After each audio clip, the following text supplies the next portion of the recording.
Hello, everyone, and welcome to Influential Leadership Tips. My name's Dave Miller. And I'm John Hadley.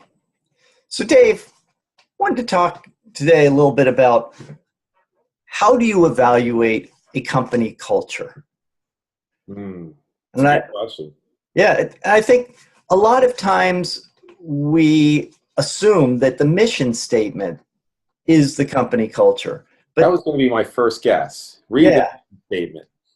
but don't get fooled by the mission statement, because that's just this thing that was written and put on the wall. It may or may not reflect the actual culture. And Right. So what does, if it's not the mission statement? well, it's really what actions do they take? One CEO described it this way, that no matter what people say about culture, it's all tied to who gets promoted, who gets raises, and who gets fired. So looking at That almost sounds cynical, John.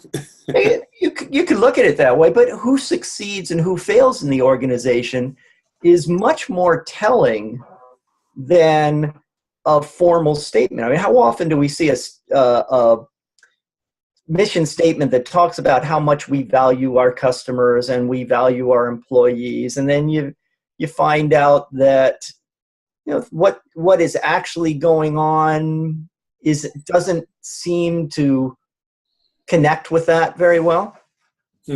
Let's see. Pretty much all the time. Yeah.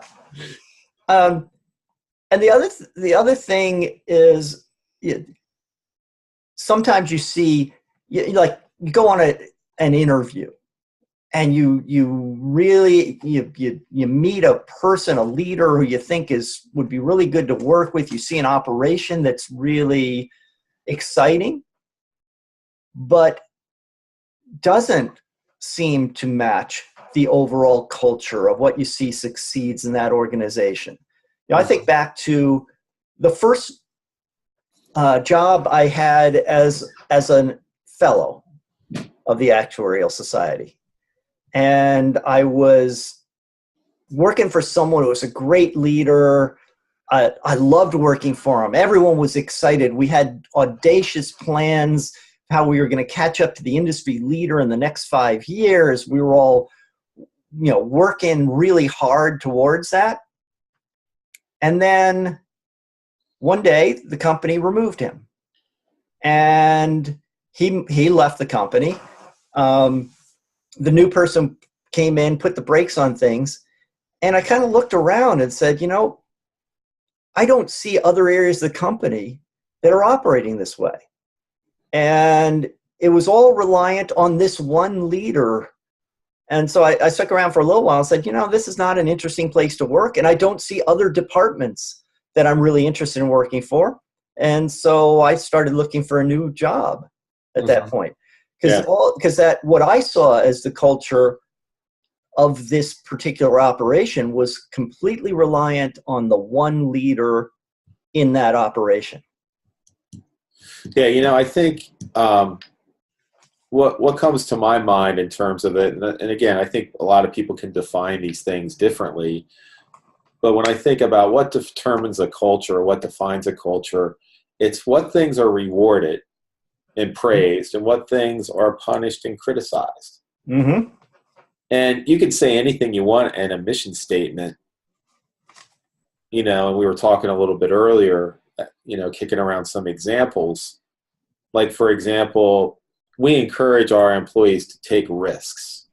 Mm-hmm. Well, let's check in with the employees and see if that's really true. Have they taken risks? Have they failed? And how has the company responded to that? How has their management responded? Right. That'll tell you what the real culture is. Right. If this person takes a risk and fails, do they look at it as, well, they tried something, we're making an investment in this person, now let's see what we learn from this? Or do they start pointing fingers and blame? Right. Or, we encourage teamwork. Well, is that really true? Let's talk to the people that are, in the trenches. Mm-hmm. Are people undercutting each other? Is it more cutthroat, or is it very collaborative? Right. We really encourage feedback to our management. Mm-hmm. Again, is that really true? Has anyone ever given feedback to management that they may not want to hear, but how do they receive that? And what you just said there, feedback that they don't want to hear or may not want to hear, that's the real test. Right. It's okay. Management is very good at accepting feedback that they want to hear. But if it's feedback they don't, what do they do with that? Do they chop off the head? Do they ignore it? Or do they say, let's have a dialogue about this, see if there's some truth to this that we could learn from and do something about? That's right. That's right. And so, I guess this kind of almost says, as a leader, I mean, if we're going to put out, whether it's a formal mission statement or values that you communicate, do the actions, do the rewards, incentives, and consequences, do they accurately reflect those things? Right. Are you as a leader rewarding the things that you say you value in the culture of your shop? And are you doing the things that are consistent with the culture that you believe you want in your operation? Right. It's a good challenge for a leader to think about. Yep. So that's what I had for this week. Look forward to talking to you all next week. Yeah. And until then, be influential.